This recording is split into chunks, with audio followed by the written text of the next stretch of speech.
Pasamos ahora al tema de la semana. ¿Qué decir de la última resolución de la Suprema Corte relacionada con la interrupción voluntaria del embarazo? Como todos los martes está con nosotros Gerardo Esquivel. Gerardo, muy buenas noches. Leo, buenas noches. Gracias por venir. Y también nos acompaña en esta ocasión Armando Martínez Gómez. Él es presidente del Colegio de Abogados Católicos. Armando ya ha estado aquí con nosotros varias veces y pues qué bueno que estés con nosotros una vez más. Un gusto estar contigo, Leo. Bueno, tú has de estar contento. Sí, bueno. Con la resolución de la Corte, ¿no? Sí, es una situación que agrada el hecho de que no se haya echado para atrás la voluntad de 17 estados de la República en las que se Son 18, protege. ¿no, Armando? 17, 18, es que me parece que Campeche acaba de volver a reformar la Constitución. Está ahí el debate, pero bueno, que han logrado esta reforma en materia de la protección a la vida desde la concepción hasta la muerte natural como una posición de valores en sus constituciones locales.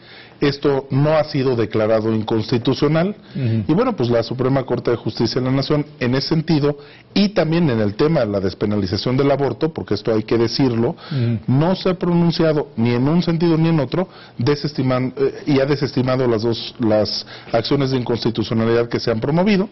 Es un tema que los jueces no van a decidir, que tiene que ser un tema de las legislaturas. Ya se ha declarado que ambas son constitucionales. Entonces ahora como mexicanos pues tenemos que ver qué tipo de regulación vamos a tener en todo el país. Sería deseable que hubiera una legislación uniforme en todo el país. O sea, lo que estás diciendo tú, Armando, es que tanto la despenalización del aborto en la Ciudad de México como la prohibición del aborto en 18 entidades, definiendo incluso la vida como desde el momento de la concepción, son constitucionales. Exactamente. De acuerdo a la Corte. De acuerdo a la Corte. Porque no ha habido ni en un sentido ni en otro los votos necesarios para declararlas inconstitucionales. Gerardo.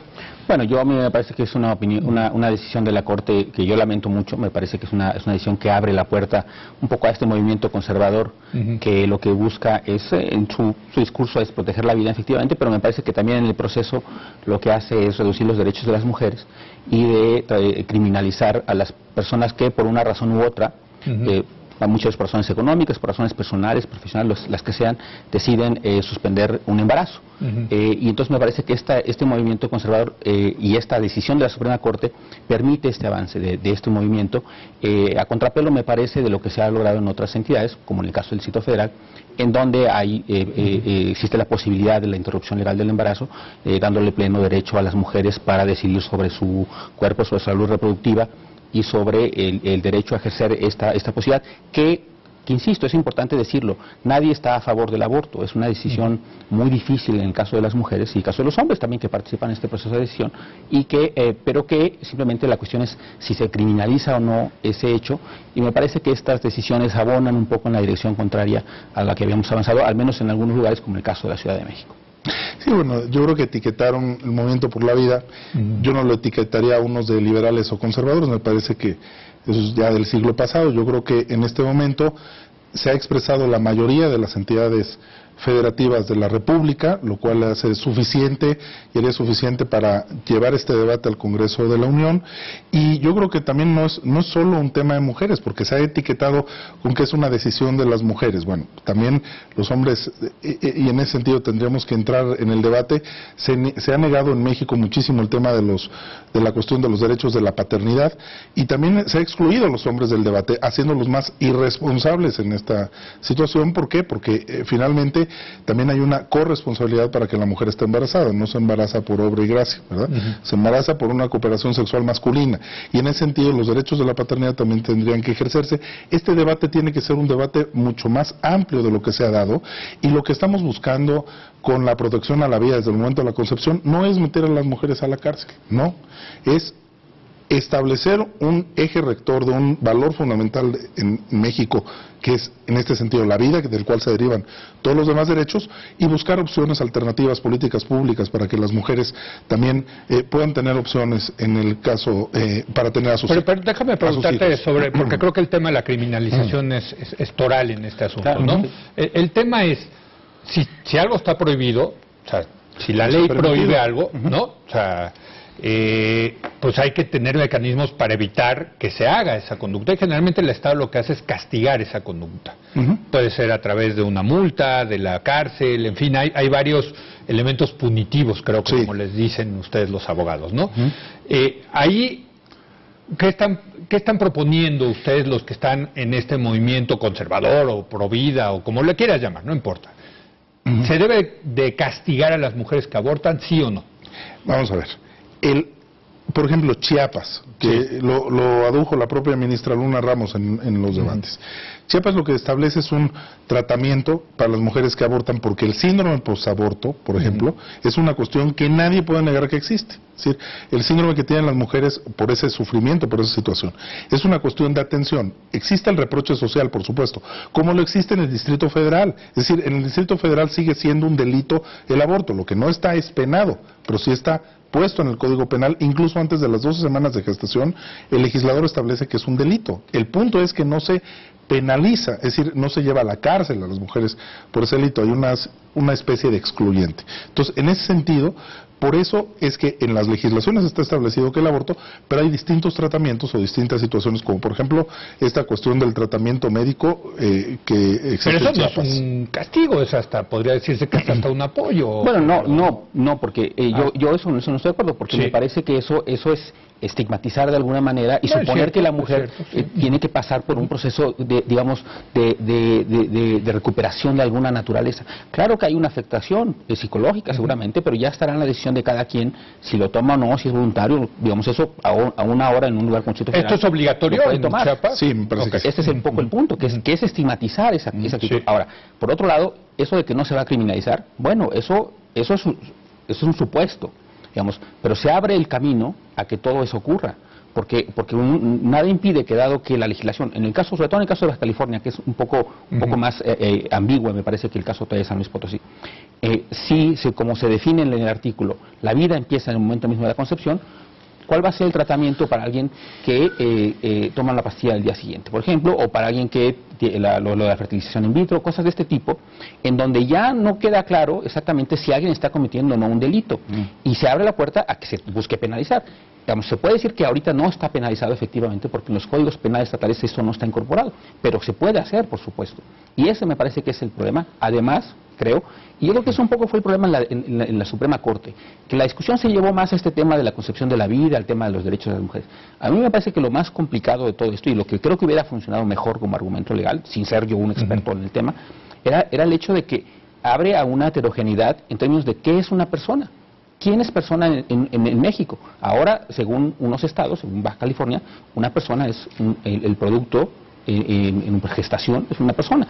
En cambio, la concepción, desde el momento de la concepción. Exacto, desde que un óvulo es fertilizado. Pero no lo definen como persona, lo definen, si hay un ser humano en gestación. Los derechos de la persona y de la personalidad están perfectamente establecidos en los códigos civiles de los estados, y generalmente se reputa vivo y viable a un ser humano 24 horas después de desprendido del seno materno. Eso es para ser plenamente capaz de tener derechos. Hay ciertos derechos que también están reconocidos en las legislaciones, lo que se llama el derecho de los nasciturus, que es decir, el ser humano en gestación, que puede ser capaz de heredar, pero tiene que nacer para ser susceptible. Pero en el artículo 7º de la Constitución de Baja California sí lo dice, porque ayer lo mencionábamos, que la vida comienza desde el momento de la concepción. Pero no habla de los derechos de la persona, es decir, persona es una creación, estos temas de definiciones, etcétera, pero es una creación jurídica, es decir, lo que está protegiendo es la vida humana en gestación, es decir, para que ese ser humano llegue a ser persona. Pero lo que decía, de lo que decía Gerardo, de qué pasaría, por ejemplo, con la fertilización in vitro o el tema de la... Ese es un tema muy importante. Vamos a ver.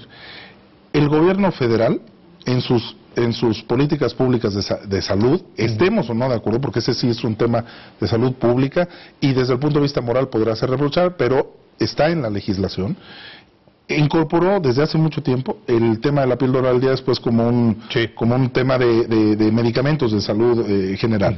Bueno, pues esos temas están, y es una ley federal que está por encima de las legislaciones estatales. Es decir, la ley estatal no puede prohibir una situación en materia de salud pública. Aunque esté en la Constitución. Aunque esté en la Constitución local. Aunque esté en la Constitución local, los anticonceptivos se van a seguir produciendo. Estemos o no de acuerdo. Eso no es un tema a discusión. Es un tema que ya está establecido y del cual la Corte sí se pronunció pronunció sobre su constitucionalidad, la famosa norma oficial mexicana, donde ya estuvo a debate el tema de los anticonceptivos y ese tema ya no está a debate. Entonces, ese tema está ahí. Entonces no hay problema ahí. En ese punto, en la legislación federal, las mujeres van a poder tomar. Claro que en el debate, es decir, lo que establece el derecho, también es una cuestión de un estado ideal. Bueno, en el debate estará ahí puesto si eso no, ya está, y eso será tema de otros debates, será tema de la moral, será tema de la religión, de las propias creencias de cada persona, pero eso no va a estar prohibido, porque ya la Corte lo declaró constitucional, porque la Corte ya se pronunció sobre el tema de los anticonceptivos, pero entonces, y aunque no estamos en favor, bueno, pues ni modo,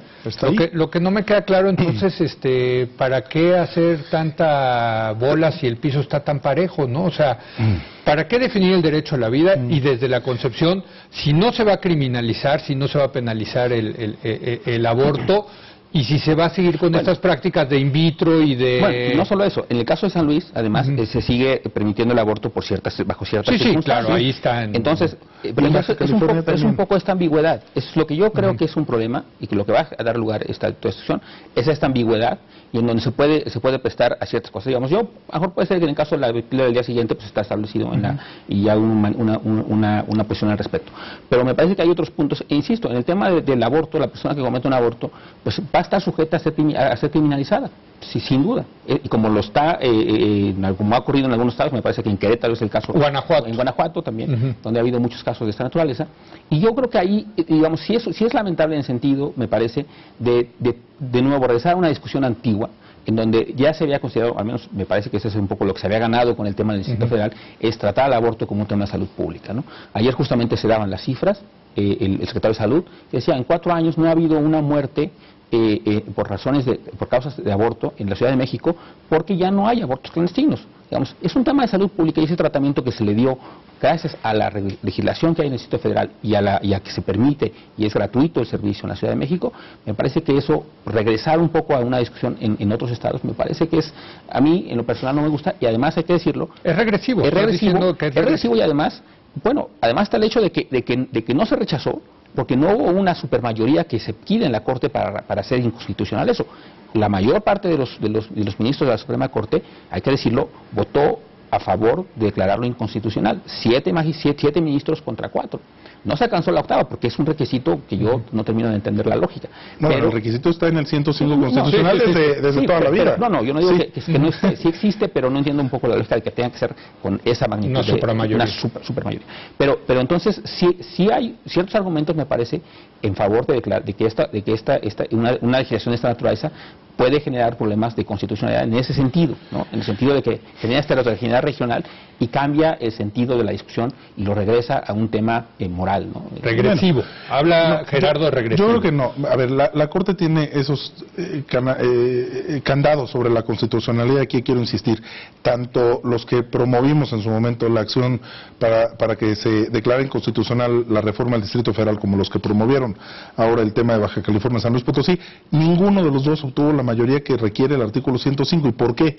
Porque una decisión de la Corte en materia de constitucionalidad hace para todos esa situación, esa decisión de la Corte. Es decir, no es como el amparo que tiene efectos para uno, esto es para todos. Entonces, por eso se requiere esa mayoría calificada de 8 ministros. Bueno, segundo, no es un tema regresivo. En el estas reformas se dan a partir de la discusión y del debate que se dan en el Distrito Federal. Y en el Distrito Federal lo que se pidió, se rogó y se suplicó y además se cumplieron con todos los requisitos legales, fue que se hiciera un referéndum y que este tema no fuera un tema de cúpula, sino que fuera un tema en el que la sociedad se expresara. Tú lo veniste a decir aquí, yo me acuerdo que lo que querían ustedes era un plebiscito en el Distrito Federal. Así es, entonces no hubo, la Asamblea Legislativa decidió hacerlo así, decidió legislar mayoritariamente, y la reacción que hubo en los estados, porque es decir, muchos no tuvieron nada que ver en lo que se hizo en los estados. Esto fue una reacción en consecuencia de lo que los estados decidieron libremente legislar. En donde tampoco hubo plebiscito, ¿no? Legislar, no está previsto en las legislaciones locales. El Distrito Federal es la única de las pocas entidades que tiene el referéndum y el plebiscito. Bueno, aquí se negó, aquí se pidió, allá no existe, se dio por configuración de varios partidos políticos, incluido el PRI, Y esa situación, bueno, pues se reformó en los estados de la República. Esto viene a la reacción de los estados es a consecuencia de una reforma que se hizo en el Distrito Federal para no penalizar el aborto después antes de las 12 semanas de gestación. Ahora, en la esto es rapidísimo, Leo. En la 13ª semana de gestación sigue siendo un delito penalizado en el Distrito Federal. Es decir, sigue siendo un crimen abortar en la 13ª semana y se puede ir al Ministerio Público y ver las consecuencias. Bueno, yo creo que lo has dicho muy bien, es la reacción ante una decisión que se tomó en el Distrito Federal, efectivamente. Yo creo que eso como tal es lo que corresponde perfectamente a la definición de lo que ha pasado en el país.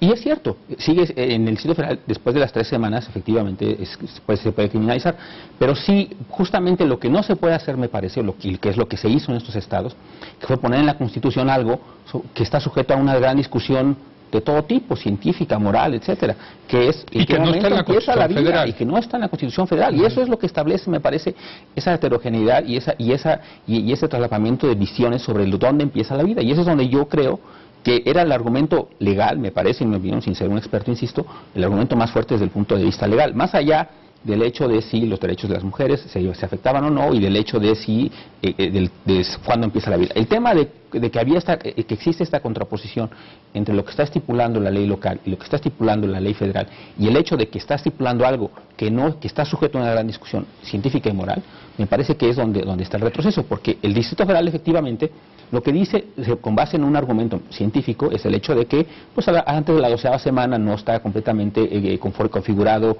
el sistema nervioso, y por lo tanto hay una discusión, hay una parte en la que hay cierta ambigüedad respecto a lo que podemos hablar respecto al producto de esta gestación.